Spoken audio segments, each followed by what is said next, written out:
तो चलिए दोस्तों, जितने भी छात्र एग्जाम देने वाले हैं बिहार बोर्ड से साइंस विज्ञान का, दोस्तों चाहे पहली पाली में दे रहे या फिर द्वितीय पाली में, दोनों छात्रों के लिए वीडियोस काफ़ी इंपॉर्टेंट होने वाले हैं। क्योंकि यहाँ से कई सारे क्वेश्चंस आप सभी को एग्जाम्स में हूबहू देखने को मिलेंगे। ठीक है, ये सारे वायरल टाइप क्वेश्चन है दोस्तों, वीडियो को अंत तक जरूर देखिएगा। एक एक प्रश्न यहाँ पे इंपॉर्टेंट होगा। ठीक है, तो जितने भी छात्र 10th के और मैट्रिक एग्जाम देने वाले हैं दोस्तों, मैथ्स के बाद आप लोगों का यहाँ पे साइंस की बारी है, विज्ञान की बारी है। अंत तक सभी देखना, एक एक प्रश्न इंपॉर्टेंट है।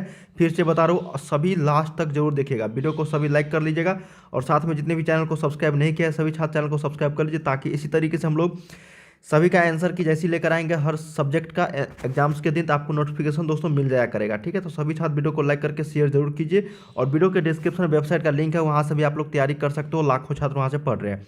चलिए हम लोग पहला प्रश्न देखते हैं बिना किसी समय गवाए हुए। अंत तक सभी देखना, एक एक प्रश्न फिर से बता रहा हूँ, बहुत ही इंपॉर्टेंट है।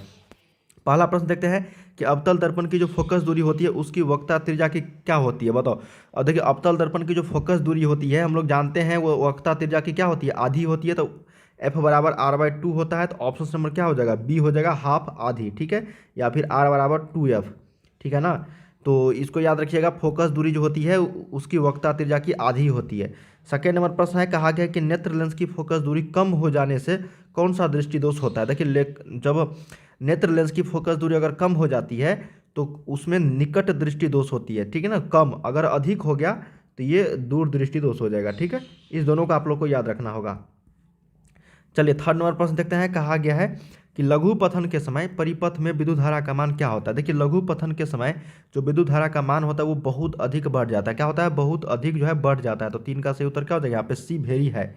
फोर्थ नंबर है कि निम्नलिखित में से कौन सा पद विद्युत परिपथ में विद्युत शक्ति को निरूपित नहीं होता है। ठीक है, तो हम लोग जानते हैं दोस्तों, एक फॉर्मूला यहाँ पे V बराबर IR, क्या होता है, V बराबर IR, और एक जानते हैं P बराबर VI। तो इसी वाले फार्मूला से देखो, P बराबर VI ये तो निरूपित करता है। उसके बाद हम लोग क्या करेंगे ना, V का मान यहाँ से IR दे देंगे इसमें। ठीक है ना, तो यहाँ पे हो जाएगा VIR गुने I, तो ये हो जाएगा आपका I²R। क्या हो जाएगा, I²R। तो ये भी आपका यहाँ पे सही हो रहा है। इसका मतलब ये दोस्तों आपका गलत है। ठीक है, ये विद्युत परिपथ शक्ति को नहीं दर्शाएगा, ये भी दर्शाएगा। इसको हम लोग कर लेंगे, I का मान इसमें दे देंगे, तो V गुने यहाँ पे क्या हो जाएगा, V बटा में R, तो ये हो जाएगा V²/R। मतलब ये तीनों संतुष्ट हो रहा है, ए सी और डी। ये बी जो है ये आपका विद्युत शक्ति को निरूपित नहीं कर रहा है, मतलब ये फार्मूला गलत है। ठीक है, इस तरीके के प्रश्न रहेंगे ही रहेंगे आप सभी को एग्जाम्स में। अगला देखते हैं, कहा गया कि अभिनेत्र लेंस की फोकस दूरी में परिवर्तन किया जाता है। देखिए, अभिनेत्र लेंस की जो फोकस दूरी में परिवर्तन किया जाता है वो पक्षमाभी मांसपेशियों द्वारा, किसके द्वारा, पक्षमाभी मांसपेशियों द्वारा किया जाता है परिवर्तन। ऑप्शन नंबर क्या हो जाएगा, 5 का सी। 6 नंबर देखते हैं, कहा गया कि विद्युत मोटर परिवर्तित करता है। देखिए, विद्युत मोटर जो परिवर्तित करता है किस में, तो विद्युत मोटर परिवर्तित करता है, ये करता है आपका विद्युत ऊर्जा को यांत्रिक ऊर्जा में। किस में, विद्युत ऊर्जा को यांत्रिक ऊर्जा में। 6 का बी। अगला देखते हैं 7 नंबर, कहा गया है कि विद्युत बल्ब के फिलामेंट में किस तत्व का उपयोग होता है। देखिए, विद्युत बल्ब के फिलामेंट में उपयोग जो किया जाता है वो टंगस्टन का किया जाता है। किसका, टंगस्टन का। तो 7 का ए राइट उत्तर हो जाएगा। समय कम है इसलिए थोड़ा सा हम लोग फास्ट करते हैं। अगला देखते हैं, कहा गया कि एक साधारण प्रिज्म कितने सतहों से घिरा होता है। देखिए, एक साधारण प्रिज्म होता है ये 5 सतहों से घिरा होता है। कितने सतहों से, तो 5 सतहों से। तो 8 का सही उत्तर सी हो जाएगा। 9 नंबर है कि प्रतिबिंब का आकार हमेशा वस्तु के बराबर है तो दर्पण होगा। प्रतिबिंब का आकार हमेशा वस्तु के बराबर होता है तो वो दर्पण जो होगा वो हमेशा क्या होगा, बताओ, समतल होगा। क्या होगा, समतल। उत्तल में तो छोटा बनता है, अवतल में बड़ा बनता है, तो समतल ही होगा। ठीक है, क्या होगा, समतल। ऑप्शन नंबर सी। नेक्स्ट देखते हैं, कहा गया कि विद्युत चुंबकीय प्रेरण की खोज किसने की थी। तो विद्युत चुंबकीय प्रेरण की जो खोज किए थे वो किए थे फैराडे ने, माइकल फैराडे। ठीक है, ऑप्शन नंबर क्या हो जाएगा यहाँ पे, बी करेक्ट हो जाएगा। 11 नंबर है कि आकाश का रंग नीला क्यों प्रतीत होता है। तो अपवर्तन के कारण, किसके कारण, सॉरी, परिकीर्णन के कारण। आकाश का जो रंग होता है नीला प्रतीत होता है वो प्रकाश के परिकीर्णन के कारण होता है। तो ऑप्शन नंबर क्या हो जाएगा यहाँ पे, 11 का बी करेक्ट हो जाएगा। 12 देखते हैं, कहा गया है यहाँ पे कि समान नेत्र अधिकतम दूरी तक की वस्तुओं को स्पष्ट देख सकता है। देखिए, सामान्य नेत्र जो है न्यूनतम तो 25 सेंटीमीटर, ये न्यूनतम होता है। क्या होता है, ये न्यूनतम। और अधिकतम की अगर बात करेंगे तो अधिकतम जो है अनंत तक देख सकते हैं भाई, क्योंकि यहाँ से हम लोग चांद तारे को भी देख सकते हैं, तो वो अनंत दूरी पर है। ऑप्शन नंबर क्या हो जाएगा, 12 का डी। 30 नंबर है कि लेंस की क्षमता का ऐसा मात्रक क्या होता है। तो लेंस की क्षमता का ऐसा मात्रक देखिए यहाँ पे होता तो है मीटर इन्वर्स, ठीक है ना, लेकिन कभी कभी आपको सेंटीमीटर में दिया जाता है, इसलिए आप लोग को मीटर इन्वर्स ही याद रखना, क्योंकि 1 में यहाँ पे एफ होता है ना, तो 1 में एफ, तो एफ ये 1 मीटर में है, तो यहाँ पे मीटर इन्वर्स हो जाता है, ठीक है ना। तो ऑप्शन नंबर यहाँ पे 13 का सी जो है ये करेक्ट हो जाएगी। 14 देखते हैं, कहा गया है कि इस अभिक्रिया में किसका उपचयन हो रहा है, किसका ऑक्सीडाइज्ड हो रहा है, ठीक है। CuO प्लस H2 जो बनता है Cu प्लस H2O, तो इसमें जो उपचयन जो हो रहा है वो हो रहा है H2 का, क्या हो रहा है H2 का, इसका उपचयन हो जा रहा है। ऑप्शन नंबर बी जो है यहाँ पे करेक्ट हो जाएगी। सोडियम की वैलेंसी कितनी होती है, देखिए सोडियम की जो संयोजकता की संख्या होती है वो 1 होती है, ठीक है ना, क्या होती है, 1 होती है। ऑप्शन नंबर ए के साथ चलना है। अगला देखते हैं कि एल्केन का सामान्य सूत्र, देखिए एल्केन का सामान्य सूत्र क्या होता है, सिंपल है, एल्केन एल्किन एल्काइन होता है, तो एल्केन का हो जाएगा CnH2n+2, 16 का सी। 17 देखते हैं, कहा गया है कि उदासीन विलयन का pH मान कितना होता है, देखिए उदासीन जो होता है वो 7 के बराबर होता है, ठीक है, क्या होता है, =7। अगला देखते हैं कि आवर्त सारणी में कितने वर्ग होते हैं, तो वर्ग की अगर बात करेंगे तो 18 होते हैं, और आवर्त अगर करेंगे तो ये आवर्त होता है 7।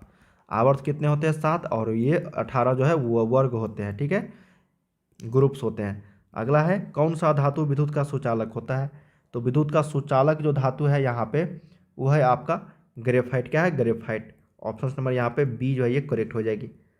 अगला देखते हैं कार्बन क्या है, तो कार्बन एक क्या है, अधातु है, उपधातु है, या फिर उपधातु है, तो कार्बन एक अधातु है, क्या है, अधातु, नॉन मेटल है। Option number B. नेक्स्ट देखते हैं, कहा गया है कि निम्नलिखित में से कौन सा वीक एसिड है, एक स्ट्रॉन्ग एसिड पूछा जाता है, एक वीक एसिड। तो वीक एसिड की अगर बात करेंगे तो यहाँ पे CH3COOH यही सबसे कमजोर दुर्बल अम्ल है। Option number D. पोटेशियम की परमाणु संख्या कितनी होती है, तो पोटेशियम की जो परमाणु संख्या होती है वो 19 होती है, और कैल्शियम की, ये कैल्शियम का हो गया 20, ठीक है, याद रखिएगा तीनों। अगला देखते हैं कि निम्नलिखित में से कौन मुख्यतः बायोगैस है, तो बायोगैस की अगर बात करेंगे हम लोग तो बायोगैस में हो जाएगा आपका सबसे अच्छा जो है यहाँ पे मीथेन हो जाएगा, CH4। अगला है कि साधारण नमक का रासायनिक सूत्र क्या होता है, तो NaCl होता है रासायनिक सूत्र। ऑप्शन नंबर बी, जिसको सोडियम क्लोराइड भी बोला जाता है। अगला देखते हैं कि किसी अभिक्रिया में भाग लेने वाले पदार्थ क्या कहलाते हैं, तो देखो किसी भी अभिक्रिया में भाग लेने वाले पदार्थ को हम लोग बोलते हैं अभिकारक, क्या बोलते हैं, रिएक्टेंट बोलते हैं। जो बनता है उसको हम लोग प्रोडक्ट बोलते हैं, उसको हम लोग प्रतिफल बोलते हैं। नेक्स्ट है यहाँ पे कहा गया कि कौन शून्य वर्ग का तत्व है, तो शून्य वर्ग में हम लोग किसको रखते हैं, हीनियर, मतलब जो भी अक्रिय गैस होते हैं, निष्क्रिय गैस, उसको। तो ऑप्शन नंबर क्या हो जाएगा यहाँ पे, सी के साथ चलेंगे। 26 का क्या हो जाएगा यहाँ पे, सी। 27 देखते हैं कि स्वपोषी पोषण के लिए आवश्यक है, तो देखिए स्वपोषी पोषण के लिए जो आवश्यक है कार्बन डाइऑक्साइड तथा जल, क्लोरोफिल, सूर्य प्रकाश, ये सारे हैं, तो इनमें से सभी हो जाएगा। 27 का डी जो है ये राइट हो जाएगी। नेक्स्ट देखते हैं, कहा गया कि इनमें से कौन जो है प्रकाश संश्लेषी अंग है, तो प्रकाश संश्लेषी अंग की अगर बात करेंगे तो यह है पत्ती, क्या है, पत्ती। ऑप्शन नंबर सी हो जाएगा, लीफ। अगला है कि मनुष्य के शरीर की सबसे बड़ी ग्रंथि को क्या कहते हैं, तो ये था यकृत, लीवर को हम लोग सबसे बड़ी ग्रंथि होता है मनुष्य का। ऑप्शन नंबर क्या हो जाएगा, ए।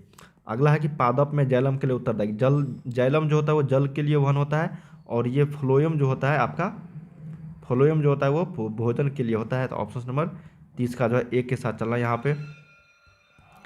31 देखते हैं कि एक कोशिकीय शैवालों में जल का परिवहन होता है, तो एक कोशिकीय शैवालों में जो जल का परिवहन होता है किसके द्वारा होता है, तो ये होता है आपका विसरण के द्वारा, डिफ्यूजन के द्वारा। Option number C. मछली के हृदय में कोष्ठों की संख्या, देखिए मनुष्य के और हृदय में पूछा जाता है, मनुष्य और मछली, तो मछली के हृदय में कोष्ठों की संख्या की अगर बात करेंगे तो 2 होती है। ऑप्शन नंबर ए, चैम्बर की बात हो रही है ना यहाँ पे, और मनुष्य में 4 होती है। अगला देखते हैं कि निम्नलिखित में से कौन अमीनो अम्ल के विखंडन से बनता है, तो अमीनो अम्ल के विखंडन से जो बनता है वो आपका CO और NH3 दोनों हो जाएंगे, तो बी एंड सी दोनों। ऑप्शन नंबर डी के साथ चलेंगे। ऑक्सीजन क्या है, देखिए ऑक्सीजन बहुत ही शानदार प्रश्न। ऑक्सीजन जो है ये आपका एक हार्मोन है, क्या है, एक हार्मोन है। नेक्स्ट है यहाँ पे अगला प्रश्न कि एक नर हार्मोन कौन सा है, एक नर हार्मोन, देखिए एक नर हार्मोन का नाम बताना है, तो ये टेस्टोस्टेरोन जो होता है, टेस्टोस्टेरोन। ऑप्शन नंबर डी, एक नर हार्मोन है, ठीक है, मेल हार्मोन। इनमें से कौन अलैंगिक जनन की विधि है, तो अलैंगिक जनन की विधि इनमें से सारे हैं, क्या है, इनमें से सभी। विखंडन भी है, मुकुलन भी है, द्विखंडन में, इनमें से सभी हो जाएगा। ऑप्शन नंबर डी के साथ चलेंगे हम लोग। नेक्स्ट देखते हैं कि परागकोश में होते हैं, तो परागकोश में क्या होते हैं, परागकण होते हैं। क्या होते हैं, परागकण। 37 का डी। आनुवांशिक गुणों का संदेश जो होता है किस में होता है, तो आनुवांशिक गुणों का संदेश डीएनए अणुओं में होता है। ऑप्शन नंबर 38 का ये आपका सही हो जाएगा। 39 देखते हैं, किस वैज्ञानिक को आनुवांशिकी का पिता कहा जाता है, तो उसका नाम है दोस्तों जॉन ग्रेगर मेंडल।